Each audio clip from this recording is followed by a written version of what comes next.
Bueno, y vamos a empezar a hablar a partir de este momento con el senador Álvaro Delgado del Partido Nacional. Gracias por acompañarnos. Buen día y fría mañana. Bueno, ¿hay margen entonces para bajar? El presidente dijo que sí. Hay margen, claro. Hay margen para bajar los combustibles.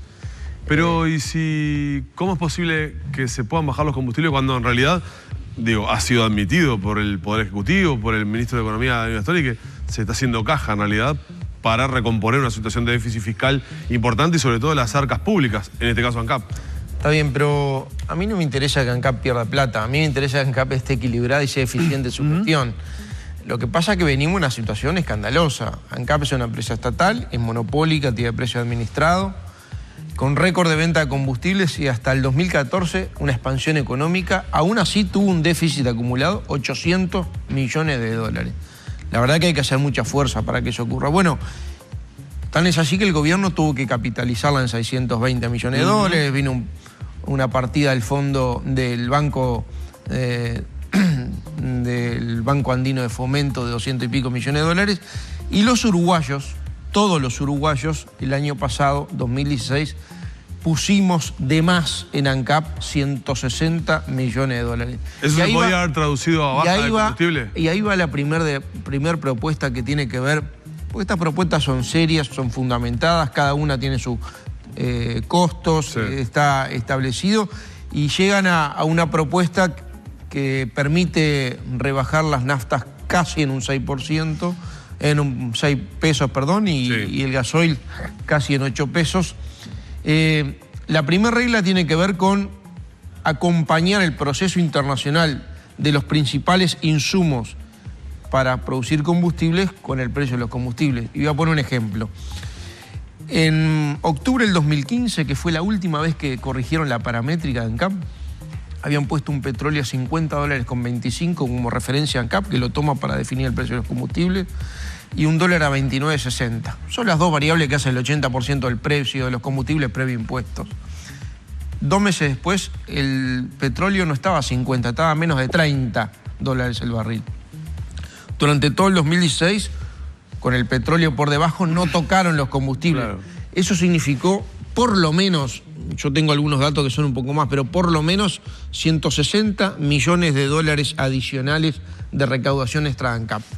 ¿A costa de quién? A costa de todos nosotros. Claro. 160. A eso nos enteramos en enero que le pusieron un 8% adicional. O sea, esto se incrementó durante el 2017 y en realidad el petróleo sigue bajando. Ayer bajó nuevamente el petróleo a nivel internacional y todos sabemos que el dólar está bastante por debajo de la paramétrica que fija ANCAP, con lo cual yo creo que van recaudando arriba de 220, 230 millones de dólares adicionales. Está bien, hasta el 2015 ese criterio lo aplicaba ANCAP. Es decir, cada 2 o 3 meses revisar la paramétrica y revisar la evolución del crudo y la evolución del tipo de cambio, que son los dos puntos centrales de la paramétrica, dólar y petróleo, y bajar o subir en función de cómo se movían esas variables. Se acoplaron. El tema es que se descuajaringaron las cifras de la empresa pública. Porque alguien tiene que hacerse cargo, ¿verdad? Alguien tiene que hacerse cargo. Por eso dije, ANCAP es eso. Estatal, monopólica, claro, 4.000 millones de dólares de venta por año. Aún así le hicieron un agujero. O sea que desde octubre de 2015 para acá. Vienen desacoplados. Ya venían un poco, ¿no? Creo que se bandearon a partir del 2015. Se bandearon porque vieron el dulce, ¿no? Cuando uno sube el precio de los combustibles, claro, es inelástico porque es imposible evadir y es fácil de recaudar. Ayer Vázquez dijo una cosa en la Plaza Independencia y en ese mismo lugar, en ese mismo ámbito, los colegas que estaban presentes le preguntan a la ministra de Industria, Carolina Cose, sobre la propuesta del Partido Nacional para bajar los combustibles. Dice la ministra: bueno, ANCAP es una empresa pública y las decisiones no se toman solamente en función de una variable, el precio de los combustibles. Es un todo, decía la ministra, relativizando un poco la posibilidad de la rebaja, que luego Vázquez confirma, ¿no? Aun cuando no aventura porcentajes. Está bien, pero el principal negocio de ANCAP es la venta de combustible, vamos a entendernos. Y ahí vamos a entrar en las otras 5 propuestas que tienen que ver con trabajar sobre el costo de ANCAP por refinería. El primero de ellos, cuando ANCAP refina... ¿No hay que refinar más? ¿No hay que refinar más? No, post-refinería estoy hablando, post-refinería. Cuando ANCAP sale la refinería los combustibles, porque de un barril de petróleo salen tantos litros de nafta, tantos litros de gasoil, tantos litros de otros derivados. Cuando sale de ahí se le agrega una cantidad sobre costos que nada tienen que ver con el negocio de ANCAP. Nada tienen que ver. La primera, la mayoría de la gente seguramente no sepa que ANCAP le paga a la Intendencia de Montevideo entre 10 y 20 millones de dólares por año por concepto de tasa de inflamables. ¿Qué es la tasa de inflamables? Bueno, hace años la Intendencia lo que hacía es controlaba los camiones que salían de la tablada. Ya no lo hace más, hace muchos años que no lo hace más. Sin embargo, la tasa sigue vivita y coleando. Depende de los años, llega hasta 20 millones de dólares por año. Es un subsidio de ANCAP a la Intendencia de Montevideo. Eliminémoslo. Lo segundo, la mezcla de biocombustibles. Hay una ley de biocombustibles, nosotros acompañamos, acompañamos en general, hay algún artículo que no, pero me parece es una política de Estado. Ahora, los biocombustibles producidos en Uruguay son bastante caros y poco competitivos.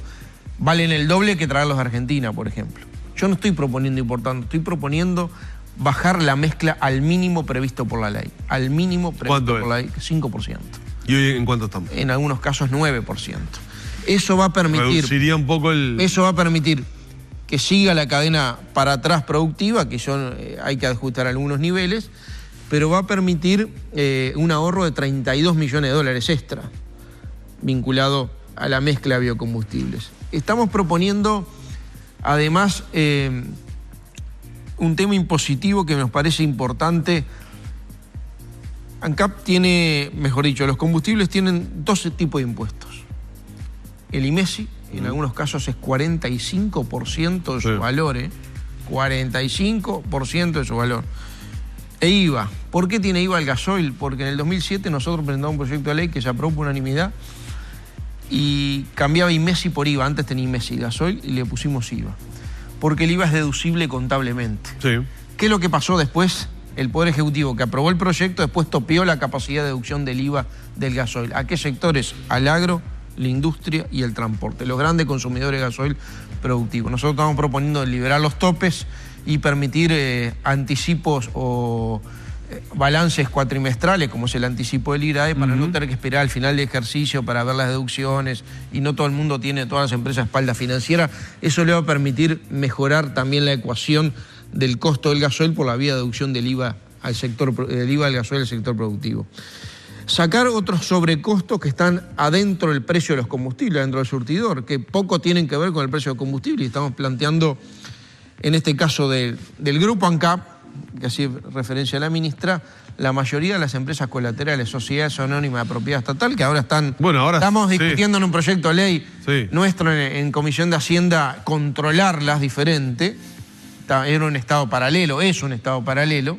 La mayoría don pérdidas, excepto Duxa, en ANCAP, de las 18 que tiene ANCAP, excepto Duxa, que es la que distribuye combustible, eran todas pérdidas. Estamos planteando desafectarlas contable y administrativamente. Tan es así que estamos planteando desafectar contable y administrativamente el negocio del cemento Portland, para que los déficits de Portland no estén incluidos en el costo de los combustibles. ¿Sabe cuánto perdemos por Portland? 25 millones por año. 26 millones de dólares por año. Ya estamos hablando de una cifra realmente grande. Sí, 250 millones de dólares en los últimos 10 años, 10, 15 años. Sí, de pérdida, ¿no? De pérdida. Y otro tanto de inversiones, o sea, a más inversión se perdió más. Las dos últimas medidas, uno tiene que ver con una regla que nos parece importante, que tiene que cambiar la estructura de funcionamiento ANCAP. Por eso dije, estas medidas son medidas prácticas, posibles, aplicables, no necesitan ley, necesitan voluntad política, decreto, reestructura. Hoy en Uruguay, ANCAP refina en función de la demanda de gasoil, que es mayor que la demanda de nafta. Y muchas veces, como de un barril de petróleo, depende del tipo de petróleo, salen determinados litros de gasoil y de nafta, lo que nos pasaba es que cubrimos la demanda de gasoil a veces y nos sobra nafta. Entonces la nafta la exportamos a precios exportamos nafta a Paraguay. ¿Por qué? ¿A cuánto exportamos nafta a Paraguay? ¿Por qué? A menos de la mitad. ¿Por qué? Porque es una nafta con una refinación primaria, no terminada, no total, porque sobra nafta y no se puede vender en el mercado. Y de un barril del petróleo salen determinados litros de una cosa y de la otra. Entonces, si vos regulás tu compra de petróleo en función de la demanda de gasoil, te va a sobrar nafta. Eso la verdad que con la gente que sabe un poco se indigna, dice, pero pagamos la nafta que pagamos y le exportamos a Paraguay a la mitad. Danilo, estamos proponiendo cambiar la regla. A ver. Nosotros importar petróleo en función de la demanda de nafta del Uruguay. En función de la demanda de nafta. ¿Qué es lo que nos va a pasar? Nos va a faltar gasoil. Importamos gasoil. Y esos gasoil, como lo está haciendo hoy ANCAP por la parada de la refinería, poder tener cupos de importación de gasoil cuando haya momentos donde la paridad de importación nos beneficie. ¿Qué es lo que hace eso? Obviamente bajar el promedio del precio durante el año del gasoil. Y la sexta medida, que es una medida más compleja de instrumentar, pero creo que tenemos que empezar a trabajar en ello, que es el fideicomiso del gasoil. Todos sabemos que hace un tiempo, y yo lo comparto, el fideicomiso del gasoil lo que hizo fue subsidiar el boleto metropolitano. Sí. Las empresas de transporte están con muchos problemas. Yo creo que el gobierno debería trabajar en eso, en tratar de buscarle algunos mecanismos de ayuda a las empresas de transporte. El que encontró es el más fácil, que es todos pagamos el gasoil y esa parte, una parte de ese gasoil en surtidor va directo al subsidiar el boleto metropolitano. Bueno, tenemos que ir cambiando, no el mecanismo, la fuente de financiamiento. Claro, ahora, estas medidas y que los subsidios sean explícitos y no encubiertos. Claro, ahora, este paquete de medidas que usted acaba de enunciar son algunas medidas aplicables ya, otras que van a tener su gradualidad con el paso del tiempo. ¿Esto permite ya trasladar a tarifa esos 6 pesos para la nafta de rebaja y 8 pesos para el gasoil? Sí. ¿O habría que esperar la gradualidad del funcionamiento de las medidas? Si tú ves en las medidas que están descritas en el memorándum que enviamos al gobierno con los costos de cada una y cuáles se pueden cuantificar, no todas son cuantificables, sí, es cierto, ¿verdad? Es cierto. Dijimos, a ver, ¿cuánto se deduce? Se puede hacer un estimado, no es cuantificable. ¿Cuánto es la gradualidad que se va a aceptar en el cambio de financiamiento del sistema de subsidio del boleto metropolitano? Es un tema de difícil cuantificación. Con el resto hay un impacto posible y además armamos un rango, ¿no? En el caso de las naftas no estamos hablando de 6 pesos, estamos hablando entre tanto y tanto que podrían llegar hasta 6 pesos, y el gasoil entre tanto y tanto que podría llegar a 8 pesos. ¿Tuvieron alguna respuesta del gobierno? Bueno, esto es de la semana pasada, el viernes pasado, el jueves pasado. Hoy vamos a insistir con algunos adicionales que le vamos a estar enviando al ministro de Economía, que es obviamente un actor fundamental en este tema, pero yo creo que no da para más. El costo de los combustibles en Uruguay son los más caros de la región y uno de los más caros del mundo. En el tema del gasoil tenemos el triste privilegio de estar con el gasoil más caro después de Hong Kong, de Mónaco, de Suecia, Inglaterra y 4 o 5 países más. Esto afecta a la competitividad de las empresas, afecta los costos, afecta el común de la gente que pone nafta. Ahora, está bien, usted lo acaba de mencionar, son 160 millones de dólares de resignación fiscal. ¿De dónde sale eso? Pero es que yo no estoy planteando... ¿Se ahorran por esta otra vía? Yo estoy planteando que ANCAP deje de ganar exorbitante. A mí no me interesa festejar, como seguramente el gobierno quiere hacer en este año, un balance ANCAP con un superávit de 200 millones de dólares, porque vamos camino a esa vía, no bajando el precio de los combustibles. Claro, pero lo que le digo a mí me interesa que ANCAP cierre en un balance equilibrado. Esto se puede hacer sin que ANCAP pierda plata. Claro, pero digo, lo que digo es, hay un déficit de 800 millones de dólares. De algún lado hay que... No, pero ya no es el déficit oficial. En este año que terminó el 2016, que se presentaron el balance de ANCAP en el 2017, ya dio un superávit de 15 millones de dólares. Tuvo un superávit, sí. A ver, ¿es por la gestión de ANCAP? No. Es porque hicieron con la vaca atada, que son el precio de los combustibles que fijaron un precio por encima de su paramétrica. Y ahí recaudaron 160 palos más. Y ya van recaudando 200 y pico palos más. Seguramente, si siguen así, van a terminar con un superávit de 200 millones de dólares. ¿Tenemos que festejar el superávit de ANCAP?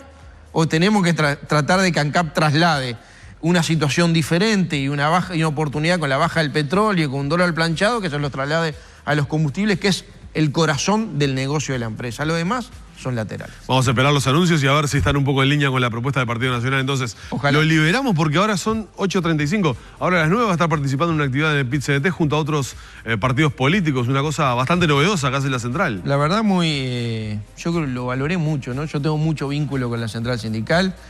Soy de los pocos que va en los primeros de mayo lo vemos siempre, sí señor. Siempre, nos vemos siempre. Sí, señor. Ahí. a escuchar. Me parece que es parte de la actitud de respeto que uno tiene que tener con todos los actores de la sociedad. Obviamente el PIT-CNT es un actor fundamental, 400.000 afiliados y una central única que está cumpliendo los 50 años de unidad sindical. Y generó algo que me parece bien interesante, que es un referente de cada uno de los partidos políticos. Va Javier Miranda por el Frente Amplio, va Palomieres, va el secretario general del Partido Colorado, estamos nosotros por el Partido Nacional. Nos van a hacer algunas preguntas y después una exposición sobre temas generales, sobre el tema negociación colectiva, y yo voy a insistir mucho en un tema que para mí es determinante en el Uruguay de hoy y en el Uruguay de mañana, que es el empleo. Que en realidad el crecimiento económico no acompasó una mejora en el nivel de empleo. Vamos a estar atentos porque de hecho vamos a estar con el móvil de Arriba Gente por allí. Gracias, Delgado, por haber venido a la mañana aquí en Canal 10. Que pase muy bien, un saludo a la audiencia. Vamos cerrando por acá la entrevista con el senador Álvaro Delgado.